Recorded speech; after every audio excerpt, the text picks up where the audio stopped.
Welcome to Careless Coder. Today we're going to turn these into this. Motherfucker! So a customer of mine asked if I could take his B deck and age it for his act. That's the same customer for whom I made that die force table about a year ago. And I said, sure, we can do that. And usually people use coffee and tea to stain or age paper material. Now that is a bad idea, and that's something that generally counterfeiters never use.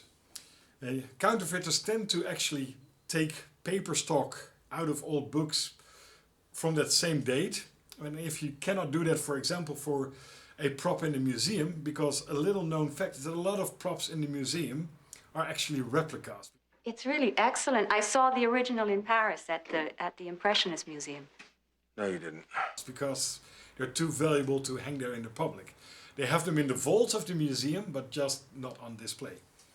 And what they use there is what they call the dry technique, because otherwise it would show up. And especially with playing cards, if they get wet, they start to wrinkle and you cannot really handle them anymore. And in this case, he needs to full shuffle them. So let me take you on a nice little road on counterfeiting documents, or in this case, aging playing cards. So we start with a brand new deck of B cards and we go to town with sandpaper. We sand both the front and the back with 1200 grit sandpaper. This dulls down the ink and makes it look as if it was printed a long time ago and worn. And you repeat that for all the cards. So this is makeup powder. And it's a tan color. It's important you get the tan color because the beige doesn't really show up. And this is around $5. And you take a rag and you dab it in that tan powder and you wipe it around the corners, because initially the corners is what ages it. And it really contrasts nicely with the sanding that we done before, because the ink is a bit faded because of the sanding. And this already looks like it's very old.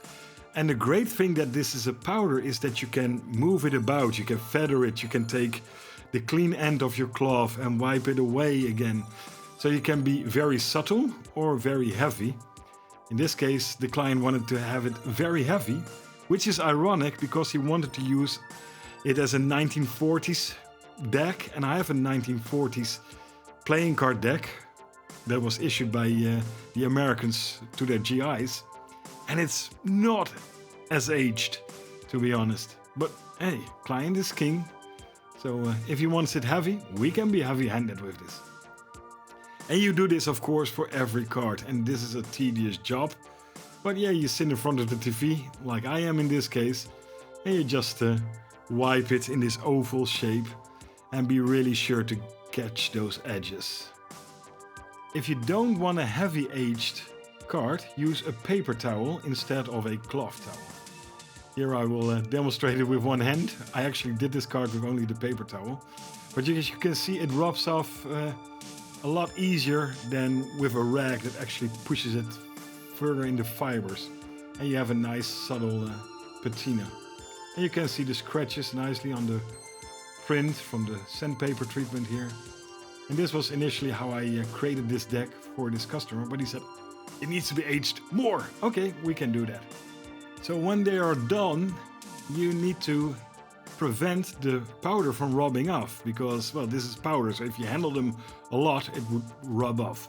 So we do that by actually putting a clear lacquer around it. It is important that you use a matte lacquer, that's what I'm using here. Otherwise, the glossiness will come back.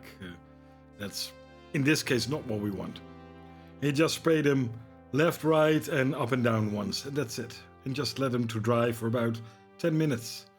Now we're going to add extra depth by taking a brown in a rattle can and just hitting the edges from about 45, 50 centimeters up. And that's already enough.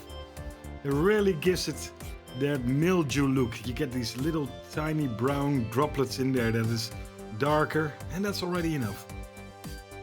And you repeat that for every card.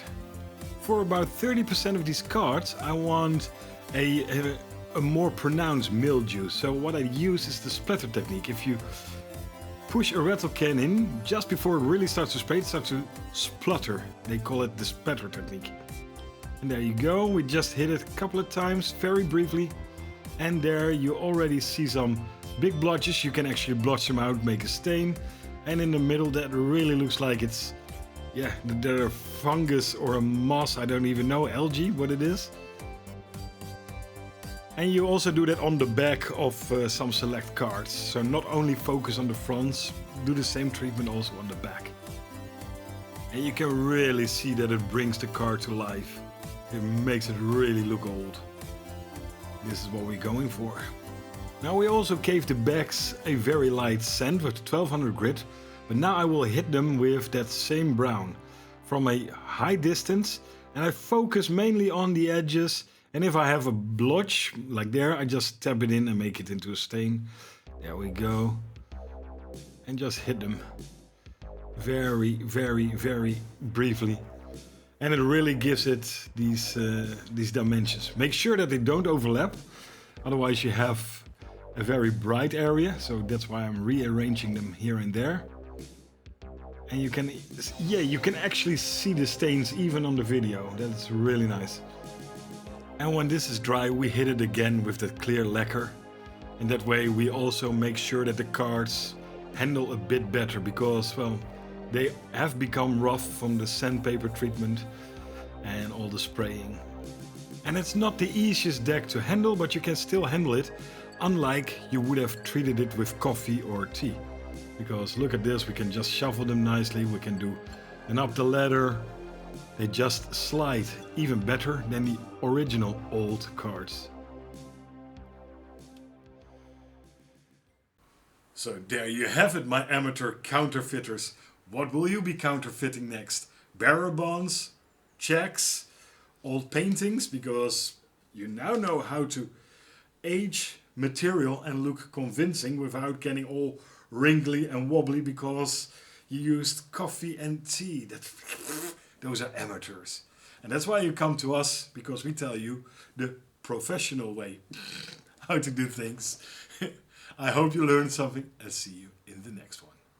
I saw the original in Paris 1 month ago. Now you saw a copy.